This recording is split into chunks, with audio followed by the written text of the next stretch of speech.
Welcome back to my channel. तो जब भी आप किसी हाईवे पे मूव करते होंगे या फिर किसी भी रोड पर चलते होंगे तो वहाँ पर आपने डिफरेंट चीज़ों को ऑब्जर्व किया होगा।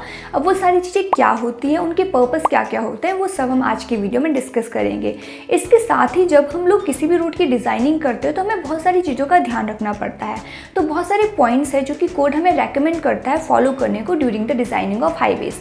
तो वो सारे पॉइंट्स क्या होते हैं वो भी हम आज की वीडियो में जानेंगे। And I am sure at the end of this video आप लोगों को बहुत ज़्यादा क्लैरिटी आएगी कि रोड्स के क्या क्या कंपोनेंट्स होते हैं, उनके नाम क्या क्या होते हैं, उनका पर्पस क्या होता है। तो चलिए वीडियो को शुरू करते हैं।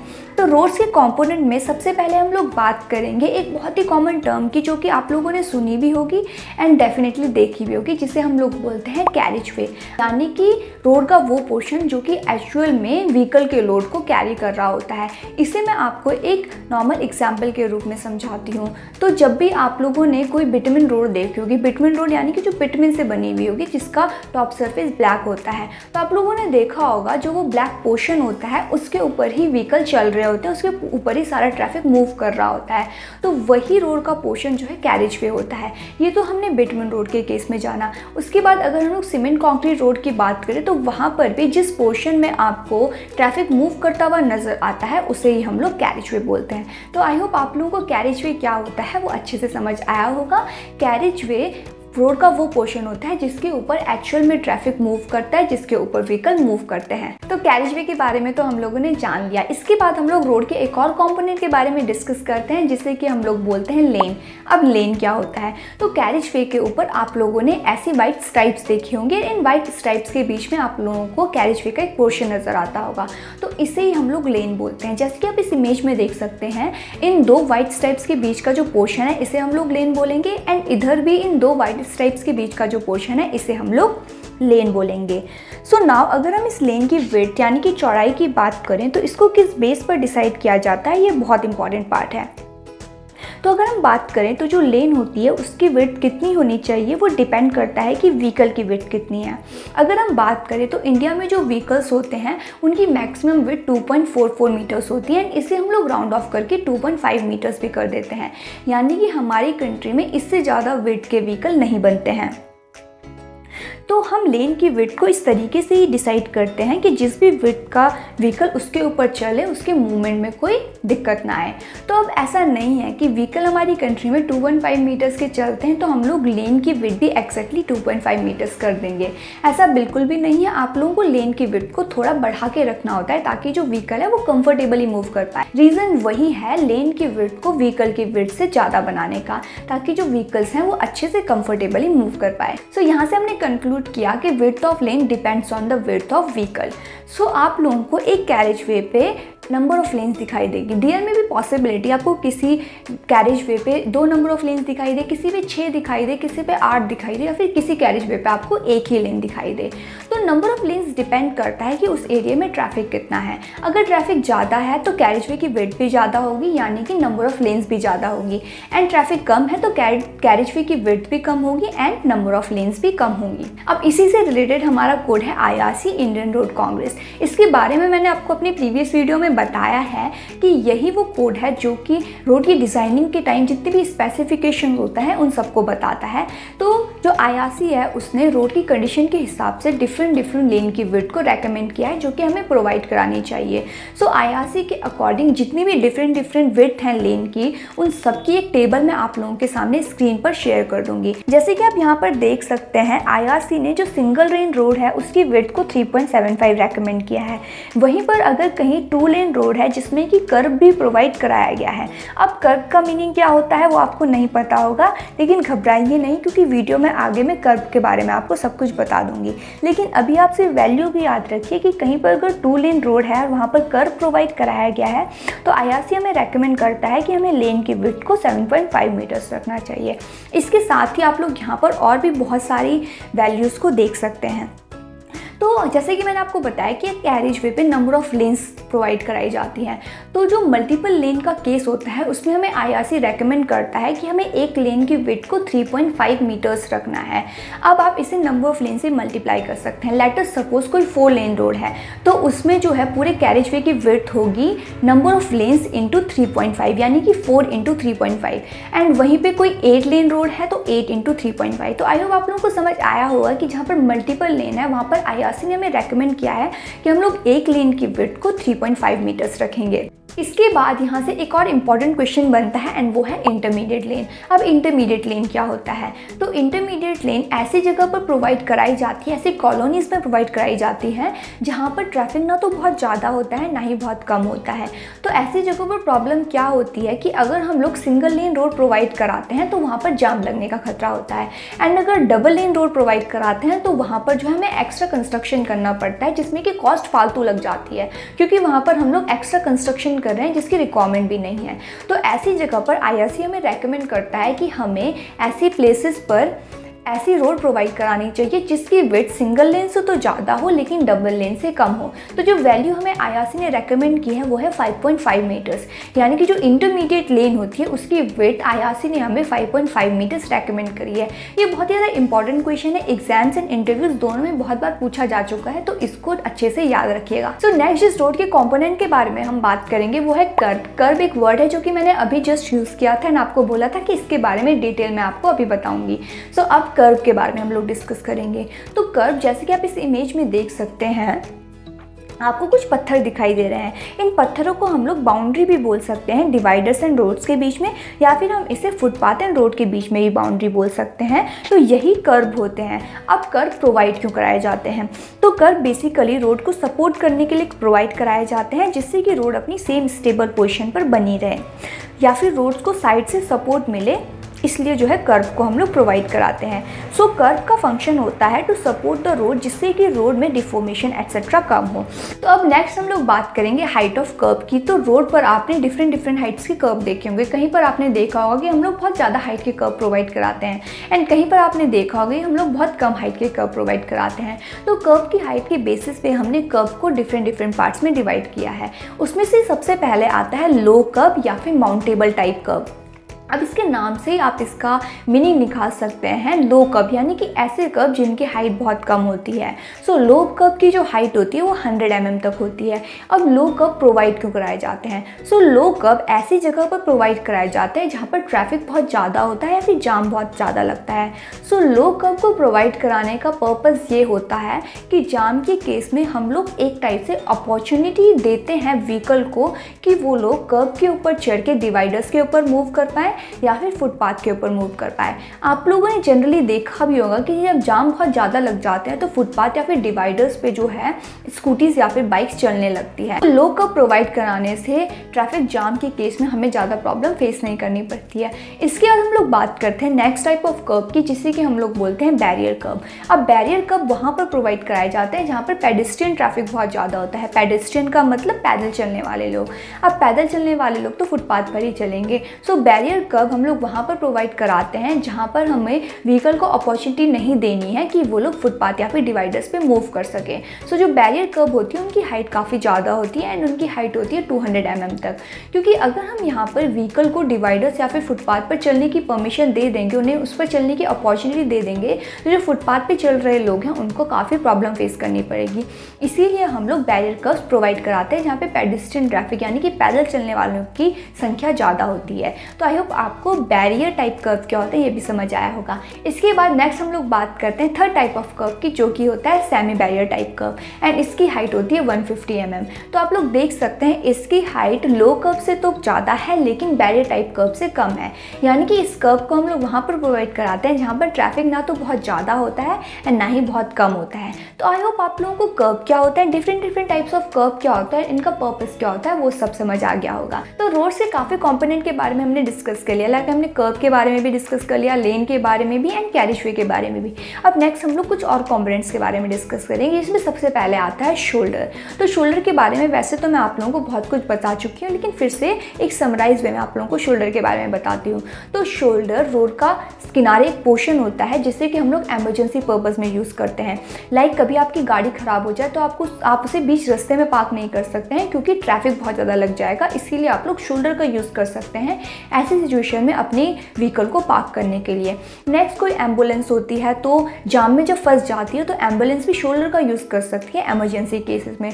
तो शोल्डर का फंक्शन आपको समझ आया होगा। इसके बाद जो IRC होता है वो हमें शोल्डर की विड्थ 2.5 मीटर्स तक रेकमेंड करता है। तो शोल्डर भी जो है हमारे रोड का एक कंपोनेंट होता है। शोल्डर के बारे में और भी कुछ IRC रिकमेंडेशंस है जो कि मैंने ऑलरेडी आप लोगों से डिस्कस कर लिया है। उस शॉर्ट का लिंक मैं ऊपर आई बटन पर भी या नीचे डिस्क्रिप्शन बॉक्स में डाल दूँगी, उस शॉर्ट को ज़रूर देखिएगा, आपको बहुत कम टाइम में शोल्डर के बारे में बहुत जानकारी मिल जाएगी। तो शोल्डर के बारे में हमने जान लिया। इसके बाद हम लोग बात करते हैं डिवाइडर्स की। तो रोड्स पर आपने ऐसे डिवाइडर्स तो देखे ही होंगे। अब डिवाइडर्स का पर्पस क्या होता है? तो डिवाइडर्स का सबसे मेन और कॉमन पर्पस तो यही होता है कि ये जो है ट्रैफिक को डिवाइड करता है, यानी कि तो अपोजिट डायरेक्शन में आ रहे ट्रैफिक को ये डिवाइड करता है। इसके बाद इसका एक और जो मेजर फंक्शन होता है वो ये होता है कि जब अपोजिट डायरेक्शन में व्हीकल्स मूव कर रहे होते हैं तो उनके टकराने का खतरा ज़्यादा होता है। सो जो डिवाइडर होता है वो अपोजिट डायरेक्शन में आ रहे व्हीकल के कोलाइजन को, उनकी टक्कर को प्रिवेंट करने में मदद करता है, जिससे कि एक्सीडेंट का खतरा कम हो जाता है। तो डिवाइडर के दोनों फंक्शन आपको समझ आ गए। इसके बाद आप लोगों ने देखा होगा कि डिवाइडर्स के ऊपर हम लोग ट्रीज़ को भी प्लांट करते हैं। ट्रीज़ को प्लांट करने का पर्पस क्या है? सबसे पहले तो पॉल्यूशन के पॉइंट ऑफ व्यू से, यानी कि ट्रीज़ को लगाने से पॉल्यूशन कम होता है। इसके अलावा एक और पर्पस भी है ट्रीज़ को लगाने का, वो ये है कि जब रात के टाइम व्हीकल मूव करता है तो उसकी लाइट की वजह से दूसरी डायरेक्शन से आ रहे व्हीकल की विजिबिलिटी में प्रॉब्लम आती है। सो ट्रीज़ क्या करते हैं कि जो व्हीकल की लाइट है उसको ब्लॉक कर देते हैं एंड ऑपोजिट डायरेक्शन में आ रहे व्हीकल की विजिबिलिटी को अफेक्ट नहीं होने देते हैं, जिससे कि व्हीकल स्मूथली मूव कर जाता है और एक्सीडेंट का खतरा कम हो जाता है। तो आप लोगों को डिवाइडर भी पता चल गया एंड डिवाइडर पर हम लोग पेड़ क्यों लगाते हैं वो भी पता चल गया। इसमें एक और इम्पॉर्टेंट पॉइंट है, वो ये है कि हमें डिवाइडर की विड्थ यानी कि चौड़ाई कितनी रखनी चाहिए। तो IRC हमें रेकमेंड करता है कि अर्बन एरियाज यानी कि शहरी एरिया में हमें डिवाइडर की विड्थ को 5 मीटर तक रखना चाहिए। लेकिन अगर आपके पास एरिया की कमी है तो आप लोग विड्थ को 5 मीटर से डिक्रीज भी कर सकते हो, कोई प्रॉब्लम की बात नहीं है। लेकिन फिर भी जो IRC है उसने 5 मीटर की विड्थ को रेकमेंड किया है। ये इंपॉर्टेंट क्वेश्चन है, काफ़ी बार एग्जाम से पूछा भी जा चुका है, तो इसे याद रखिएगा, आप लोगों के लिए काफ़ी काम आएगा। इसके बाद हम लोग कुछ और इंपॉर्टेंट टर्म के बारे में डिस्कस करते हैं, जिसमें कि सबसे पहले आती है फॉर्मेशन विड्थ, जिससे कि हम लोग रोडवे भी बोलते हैं। अब फॉर्मेशन विड्थ क्या होती है इसके बारे में अब हम लोग जानते हैं। ये भी काफ़ी इंपॉर्टेंट टर्म है जो कि बहुत बार एग्जाम्स में पूछी जाती है। सो फॉर्मेशन विड्थ बेसिकली सम होता है कैरिज वे का प्लस डिवाइडर्स का। अगर डिवाइडर्स हैं तो उसे ऐड करेंगे, नहीं है तो उसे एक्सक्लूड कर देंगे, एंड शोल्डर्स का, यानी कि फॉर्मेशन विड्थ सम होती है carriage way, dividers if any and shoulders, इन तीनों के सम को हम लोग फॉर्मेशन विड्थ बोलते हैं। तो यहाँ पर मैं आपको एक पिक्चर शो कर रही हूँ जिसमें कि आप लोगों को सब कुछ दिख जाएगा, यानी कि जो मैंने अभी वर्ड्स में समझाया वही सब आपको इस पिक्चर में देख सकते हैं। सो आई होप आप लोगों को फॉर्मेशन विड्थ क्या होती है ये भी समझ आया होगा।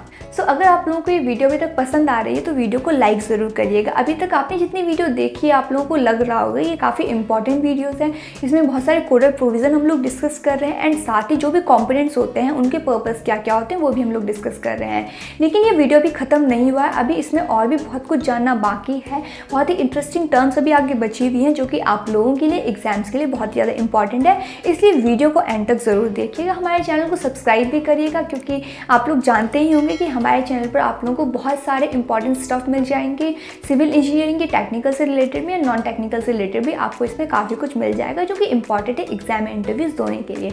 इसलिए हमारे साथ जुड़े रहें, चैनल को सब्सक्राइब करें एंड वीडियो को लाइक करना नहीं भूलें। तो वीडियो में आगे हम लोग डिस्कस करते हैं कुछ और इंपॉर्टेंट टर्म्स के बारे में, जिसमें कि है right of way and land width. ये दोनों बहुत ही इंपॉर्टेंट एंड इंटरेस्टिंग टर्म है, तो चलिए इन दोनों के बारे में जानते हैं। तो जब भी गवर्नमेंट को कहीं पर किसी रोड या फिर हाईवे का कंस्ट्रक्शन करना है तो सबसे पहले चीज़ जो उन्हें करनी है वो ये है कि उन्हें लैंड को एक्वायर करना है, यानी कि उन्हें लैंड को अपने अंडर लेना है जहाँ पर उन्हें रोड की कंस्ट्रक्शन करनी है। तो जो लैंड गवर्नमेंट ने अपने अंडर लिया है for the construction of roads and highways, इसे ही हम लोग राइट ऑफ वे बोलते हैं। एंड राइट ऑफ वे की जो विड्थ होती है वो IRC ने हमें रेकमेंड करी है 30 to 60 मीटर, एंड इसे हम लोग अप्रॉक्सीमेटली 45 मीटर्स तक ले लेते हैं। तो नेक्स्ट हम लोग बात करते हैं लैंड विड्थ के बारे में। सो लैंड विड्थ को समझना आप लोगों के लिए बहुत ही ज़्यादा आसान है। तो जैसे कि मैंने आपको भी बताया कि राइट ऑफ वे वो एरिया होता है जो कि गवर्नमेंट अपने अंडर लेती है for the construction of roads and highways. तो जो लैंड विड्थ होती है वो उसी एरिया की विड्थ होती है, यानी कि land width is the width of acquired land. तो जो लैंड विड्थ की वैल्यू होती है वो सेम होती है राइट ऑफ वे की विड्थ के जैसे, जो कि है 30 to 60 मीटर, जिसे कि हम अप्रॉक्सीमेटली 45 मीटर्स पे लिख देते हैं। सो लैंड ऑफ विड्थ की जो वैल्यू होती है वो डिपेंड करती है कि रोड किस टाइप की है। मतलब कि अगर रोड पर बहुत ज़्यादा ट्रैफिक है तो हम लोग लैंड विड्थ को इंक्रीज़ कर लेंगे, एंड अगर रोड पर ट्रैफिक बहुत कम है तो हम लोग लैंड विड्थ को डिक्रीज़ कर लेंगे। तो लैंड विड्थ बहुत ईजी है। मैं फिर से आपको समझाती हूँ कि लैंड विड्थ है width of the acquired land, यानी कि जो राइट ऑफ वे की विड्थ होती है उसे ही हम लोग लैंड विड्थ बोलते हैं।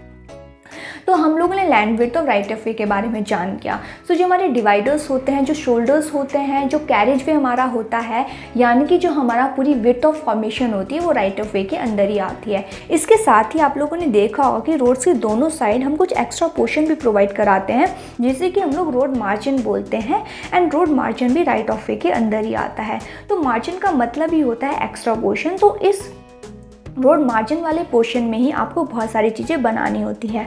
तो राइट ऑफ वे तक क्या क्या चीज़ें आती हैं वो सब हम लोगों ने डिस्कस कर लिया। अब इसके बाद हम लोग चलते हैं राइट ऑफ वे के बाहर। तो अब आप लोग सोच रहे होंगे कि राइट ऑफ वे के बाहर आप लोग कोई भी कंस्ट्रक्शन कर सकते हैं, तो ऐसा बिल्कुल भी नहीं है। राइट ऑफ वे के बाहर कुछ पर्टिकुलर डिस्टेंस तक आप लोगों को किसी भी टाइप का कंस्ट्रक्शन करना अलाउड नहीं है। आप वहाँ पर कोई शॉप नहीं बना सकते हो, आप वहाँ पर कोई कॉम्प्लेक्स खड़ा नहीं कर सकते हो, आप वहाँ पर रह भी नहीं सकते हो। तो राइट ऑफ वे के बाहर कुछ पर्टिकुलर एरिया तक आप किसी भी टाइप का कंस्ट्रक्शन नहीं कर सकते हो। अब आप सोचोगे कि ऐसा गवर्नमेंट ने क्यों किया? तो ऐसा इसलिए किया क्योंकि फ्यूचर में अगर वहाँ पर ट्रैफिक बढ़ता है तो ऑब्वियसली आपको रोड की विड्थ को इंक्रीज़ कराना पड़ेगा। एंड अगर आप लोग राइट ऑफ वे के जस्ट बाहर बहुत सारा कंस्ट्रक्शन कर दोगे तो सबसे पहले तो गवर्नमेंट को वो सारा कंस्ट्रक्शन तोड़ना पड़ेगा एंड लोगों को वहाँ से हटाना पड़ेगा। सरकार है उसने राइट ऑफ वे के बाहर भी एक लाइन को डिफाइन किया है जिसे कि हम लोग बोलते हैं बिल्डिंग लाइन, यानी कि बिल्डिंग लाइन के अंदर किसी भी टाइप का कंस्ट्रक्शन करना अलाउड नहीं है, कोई भी टाइप का कंस्ट्रक्शन, क्योंकि जो बिल्डिंग लाइन है उसे हम लोग रोड के फ्यूचर डेवलपमेंट के लिए एक टाइप से प्रिजर्व करके रखते हैं। तो आप लोगों के दिमाग में चल रहा होगा कि बिल्डिंग लाइन के बाहर आप लोग कोई भी टाइप का कंस्ट्रक्शन कर सकते हैं, लेकिन ऐसा बिल्कुल भी नहीं है, क्योंकि गवर्नमेंट ने बिल्डिंग लाइन के बाहर भी एक और लाइन को डिफाइन किया है जिसे कि हम लोग कंट्रोल लाइन बोलते हैं। अब इसका मतलब इसके नाम से ही निकाल सकते हैं, यानी कि कंट्रोल लाइन तक गवर्नमेंट जिस भी टाइप का कंस्ट्रक्शन आप वहाँ पर कर रहे हो उसके नेचर को कंट्रोल करेगी। यानी कि आप लोग कंट्रोल लाइन तक किसी भी वाइड एक्सटेंट का कोई भी बहुत बड़ा कंस्ट्रक्शन नहीं कर सकते हैं। जो भी आप कंस्ट्रक्शन करोगे उसके नेचर क्या होगा वो गवर्नमेंट ही डिसाइड करेगी। तो बिल्डिंग लाइन की तरह कंट्रोल लाइन भी रोड के दोनों तरफ होती है, एंड दो कंट्रोल लाइन्स के बीच का जो डिस्टेंस होता है वो 150 मीटर्स होता है। सो आप लोगों को पता लगा होगा कि बिल्डिंग लाइन तक तो आप लोग कोई भी कंस्ट्रक्शन नहीं कर सकते हो, एंड कंट्रोल लाइन तक आप जो भी कंस्ट्रक्शन कर रहे हो उसके नेचर को जो है गवर्नमेंट कंट्रोल करेगी। तो आई होप आप लोगों को ये सब कुछ समझ आया होगा। अगर आप लोगों को आज की वीडियो पसंद आई हो तो वीडियो को लाइक ज़रूर करिएगा, क्योंकि इस वीडियो में आप लोगों को बहुत सारी इंपॉर्टेंट चीज़ें मैंने बताई है। सारे एलिमेंट्स क्या होते हैं, उनके पर्पज़ क्या होते हैं, उनकी वैल्यूज़ क्या होती है, सब मैंने आपको बताया है, क्योंकि ये सारी चीज़ें जो है एग्जाम्स एंड इंटरव्यूज़ में बहुत फ्रिक्वेंटली पूछी जाती है। तो चैनल सब्सक्राइब करिए, क्योंकि चैनल पर आप लोगों को बहुत सारी अभी इंटरेस्टिंग वीडियोस मिलेंगी आने वाले टाइम में, एंड अभी जो ऑलरेडी अपलोडेड हो चुकी हैं वही बहुत इंटरेस्टिंग वीडियो है, एंड अगर आप उनको देखोगे आपको बहुत सारे कॉन्सेप्ट में क्लैरिटी मिलेगी। साथ ही नॉन टेक्निकल वीडियोज़ भी आप लोगों को हमारे चैनल में बहुत सारी मिल जाएगी, जो कि आपके जो अदर एग्जाम्स एंड इंटरव्यूज़ है उसमें भी बहुत ज़्यादा काम आएगी। तो चैनल को सब्सक्राइब ज़रूर करिए, नोटिफिकेशन को भी ऑन करिए, ताकि जो भी हमारी नई वीडियो है उसका नोटिफिकेशन आप लोगों के पास आ जाए, आप कोई भी वीडियो मिस ना करें। तो अगर आप लोग हमारे चैनल को चेकआउट करेंगे तो आप लोगों को इसमें बहुत सारी वीडियोस मिल जाएंगी जो कि आप लोगों के लिए यूज़फुल है। तो अपने आने वाले एग्जाम्स की तैयारी करिए, इंटरव्यूज़ की तैयारी करिए, हमारे साथ हमारी वीडियोस को देखिए, अपने नॉलेज को बढ़ाइए, एंड मिलते हैं अपने नेक्स्ट वीडियो में एक और इंटरेस्टिंग टॉपिक के साथ। तब तक के लिए इतना ही। Thank you.